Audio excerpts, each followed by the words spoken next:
Good morning, good evening, and wherever the sun may find you. My name is Walt, and this is Coffee and Concepts on Keystroke Medium. Today, I am joined by a returning guest, Mr. Paddy Finn. How are you, sir? I'm fine. Yourself? Not sure yet. I'm only on my 19th cup of coffee for the last 52 hours. Then you're okay. um, what kind of coffee are you drinking? I'm drinking. It's Presto Rocket Roast. It's called. Ooh, It's very color me dark. interested. Yeah, it's 100% Arabica, I think. It's really nice. It's funny because the last show I was on with you, I talked about, my mother-in-law, like the coffee machine is like in the utility room between our sort of like respective places of, where we stay. She's like in an annex, and we sort of share the coffee machine. And I usually put in like not such a dark roast because I thought she didn't like dark roast. But after she watched the show, and Oh, did she? she said, I got those beans because I thought you didn't like dark roast. So, so now we all drink dark roast. Right on. The thing I like about a dark roast is it doesn't have as much caffeine as the lighter roasts. Yeah. So, after, and I can't drink decaffeinated coffee. I feel like, Scott Moon has said it before. I'm just drinking dirty rock water if there's no caffeine in it. Yeah. So to have a little shot of caffeine, in addition to whatever the flavor, the taste, so forth and so on. Yeah, I need a little hit. And the dark roast flavors, I like the smokier taste. Mostly because I miss whiskey. Yeah, and I find as well that because you adjust to the taste, it's very difficult to go back to anything that's not as dark as well, because you just, I don't know, maybe you've spoiled your taste buds and you just can't taste the flavor of something more subtle. Could be. I was very surprised because on the I've been working my way through the bags of Keystroke Medium's coffee blend, and their Light on Story. I tried that because I usually like to take a taste of the light roast first, and then move my way back into the dark roast. Yeah. And the Light on Story was really smooth because normally the more caffeine, you also increase the acidity because less of the kernel burns off. Yeah. So you got that acidy, almost citrus from the cherry that the nut comes from. And man, it was that smooth. I was very, very surprised at how smooth it was. And no, I wasn't sitting there going, okay, I'd like some acid reflux with my breakfast. Yeah. I really felt like it was very, very well done. Oh, we have the boss chiming in. Boss, we were just pimping Keystroke Medium coffee. Yeah. Light on Story. I'm taking notes here. That sounds good Light to me. on Story. And I've also had the Roast of Doom, and which is patterned off a French roast, which was very good. Once again, smooth. These are very smooth tasting coffee. It's a coarse medium ground, so you could use it in a variety of different brewing styles. I found that when I put it into my my pour over, it was a little floaty. So I put it back in a grinder and I ground it really, really fine to go in my pour over, and it was perfect after that. But like for a French press, be perfect for a French press. We tried a couple of cups in the French press, and it was very, very good. So for the French press, regular coffee maker, the Keystroke Medium coffee blends worked very well. In the pour over, I think it needs a little bit more of a grind. So if you don't have a grinder at home, one of the things you can do, and just be careful when you're doing this because you don't want to hack off a finger. Take a butcher's knife, right? Spread some of the coffee out down on a butcher block or a cutting board. Lay the knife flat and pound it like you would garlic, and that'll help crush some of the grinds a little more fine. If you don't have a grinder, that's kind of like the lazy man's way to do it. If you really want to go old school, you can get a bowl and a rock, like a mortar and pestle. But that might be going too far too soon. So as far as the concept goes today, I'd like to talk a little bit about keeping a schedule through the holidays, because obviously in America we go absolutely bonkers for holidays. We got Thanksgiving coming up tomorrow, and then we have Christmas coming up the month after that, and of course, in America, the advertising machine starts all the way back in the previous January, going, "Hey, you only have 350 some odd days till Christmas. You might want to put your tree up again." So, how does it work in Ireland? Yeah, well, we don't do the whole Thanksgiving thing, obviously. Which it would be nice if we did. Well, I don't know. Maybe it wouldn't. Maybe we would do we'd go down the same route where it would be like, advertising machine all year long. I do like the idea of Thanksgiving, but yeah, generally speaking, it's straight after Halloween, even before Halloween. Things start ramping up for Christmas, and Right on.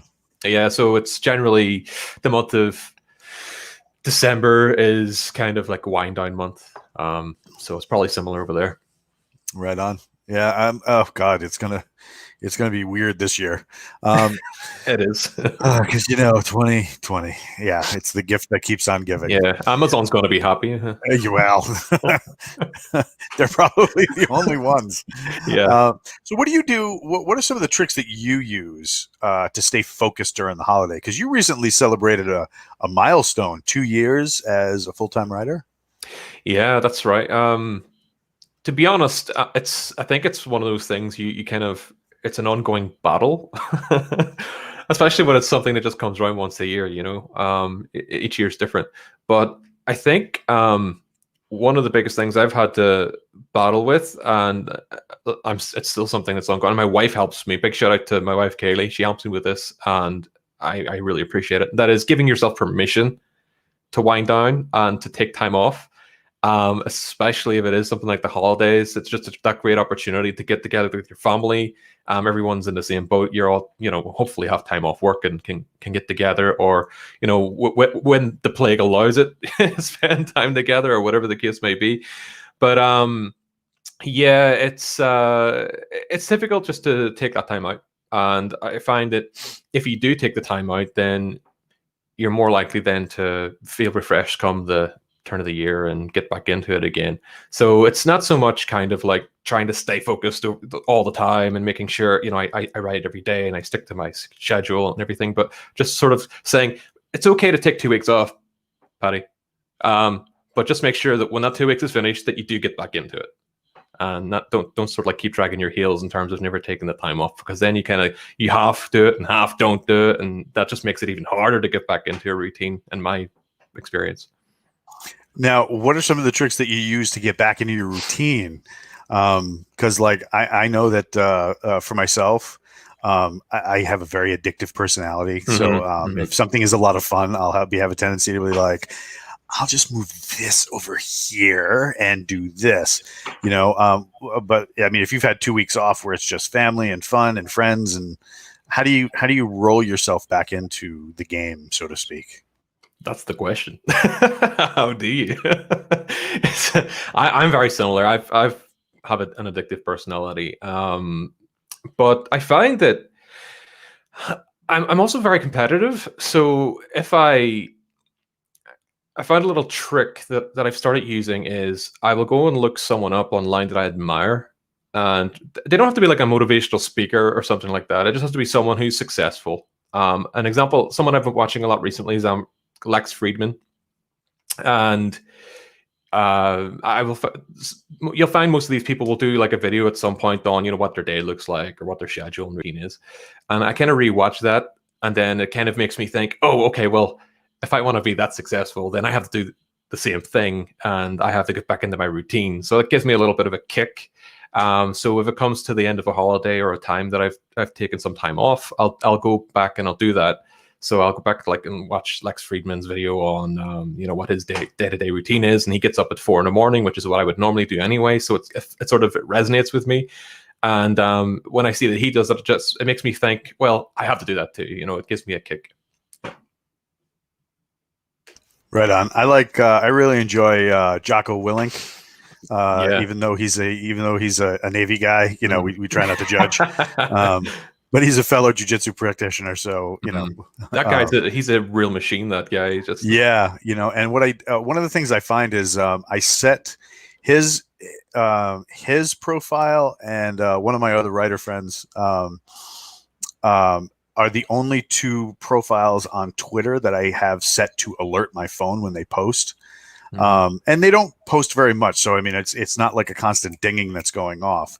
But every morning at somewhere in between 4:25 and 4:35 a.m., my phone dings, and it's that picture from Mr. Willink, and it's a picture of his watch.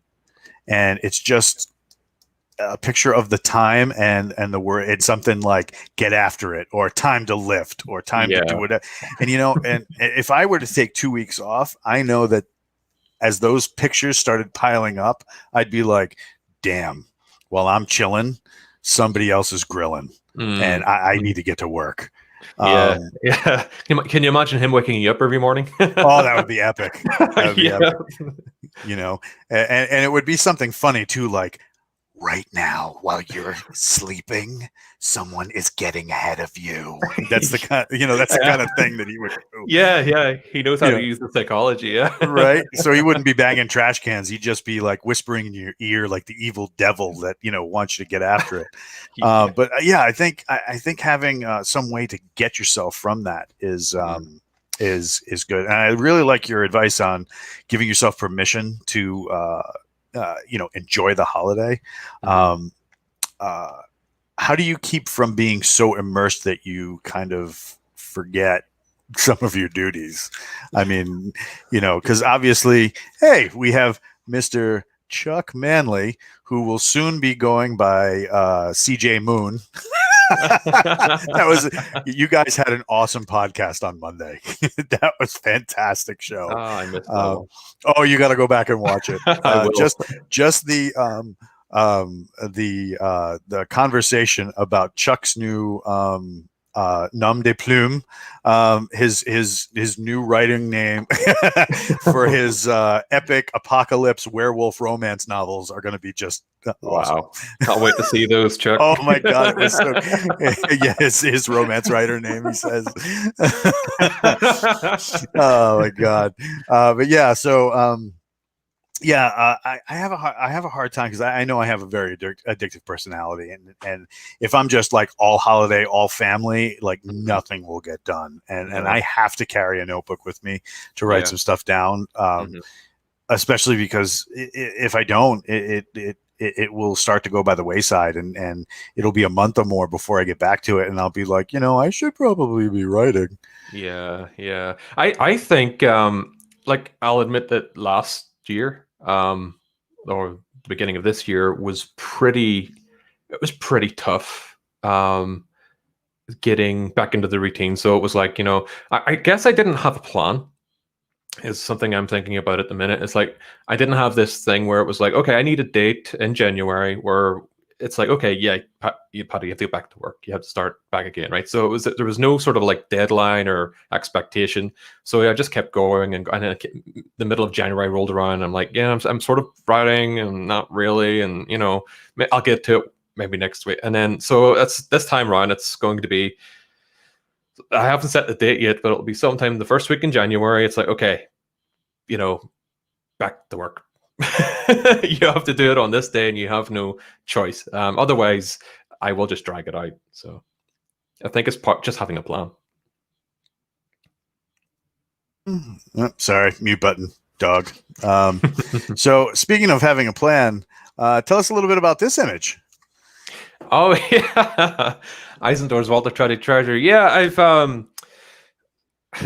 I get, like I said, I've been writing for the past 2 years, and that's predominantly been spent. I started taking the indie author thing seriously back in 2016.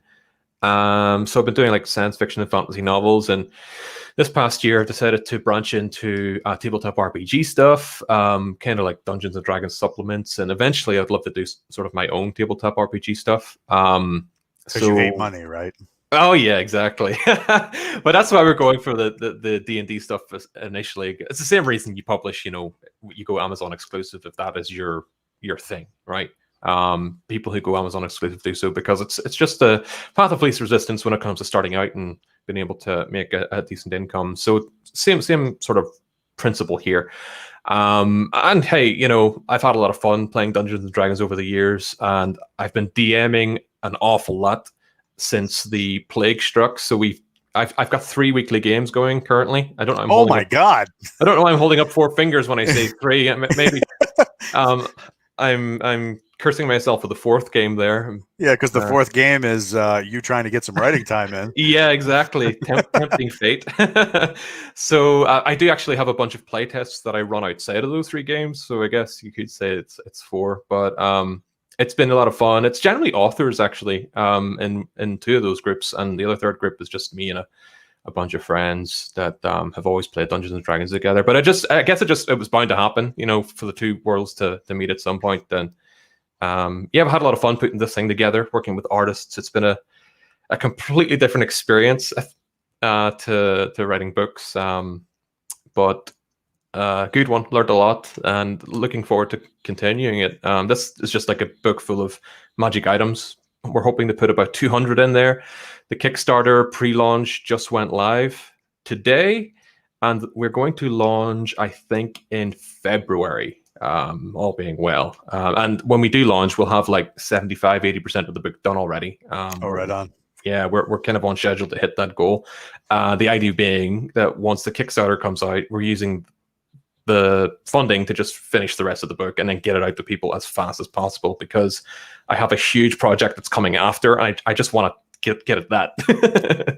So it's like, get this out of the way so I can get into the next one, which is also awesome. So right on. Yeah, the art is just the biggest part of any project like this, and it's the most time consuming. Yeah. I mean, other than like the play test and stuff like that. But yeah, will there be any fiction based off of this? Yes. Yeah. Okay, sorry. Go ahead. So I don't want to go take up your whole episode just talking about this one thing, but you're here, buddy. Hit me. Why not?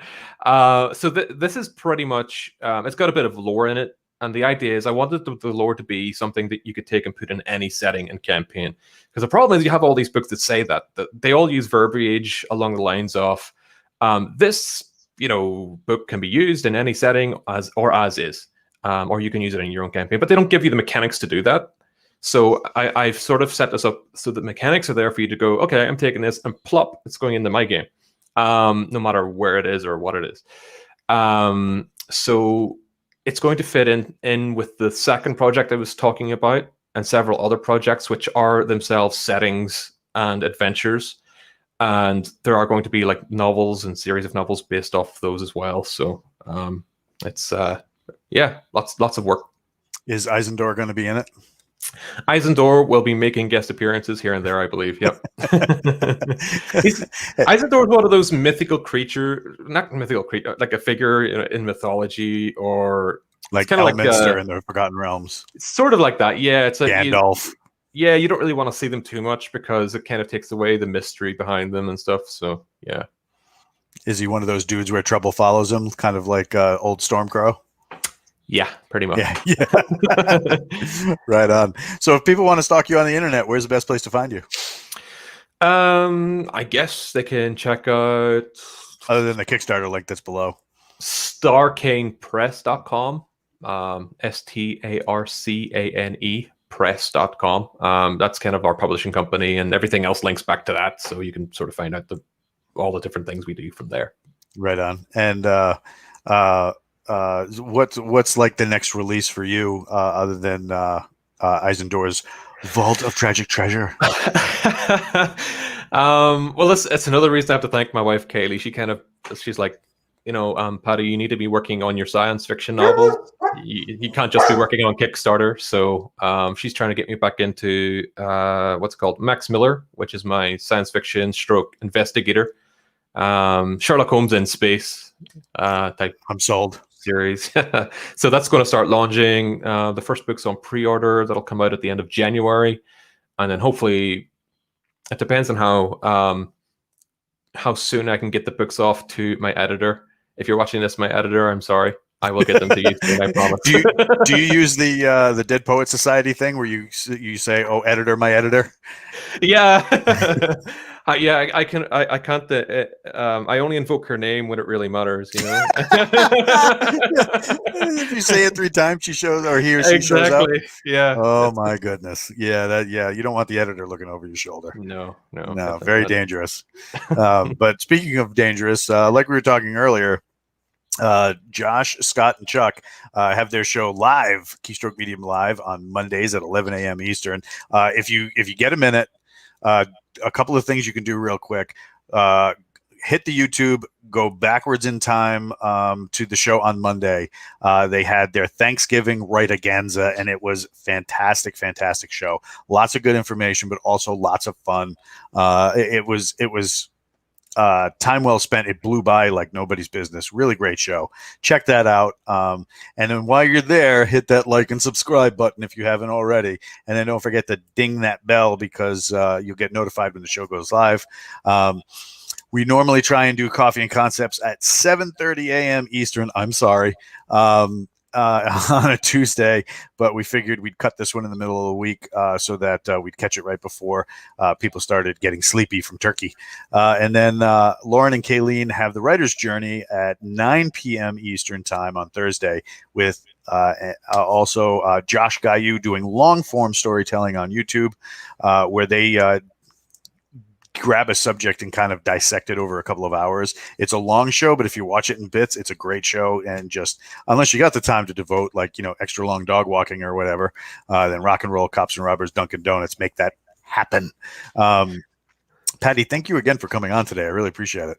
No, thanks for having me. It was a blast. Well, we'll have to make sure you come back again because, from what I understand, people like the way you talk. It's the old Irish charm. Yeah. I can't say that I know what you're talking about because, yeah, not Irish and I'm not charming. And on that note, let's see, we got 2 more. We got. The boss is giving me kudos. I had to celebrate this live. Thank you, everybody, for coming out this morning, and thank you for sharing some of your coffee with us right in between the lines here on Keystroke Medium.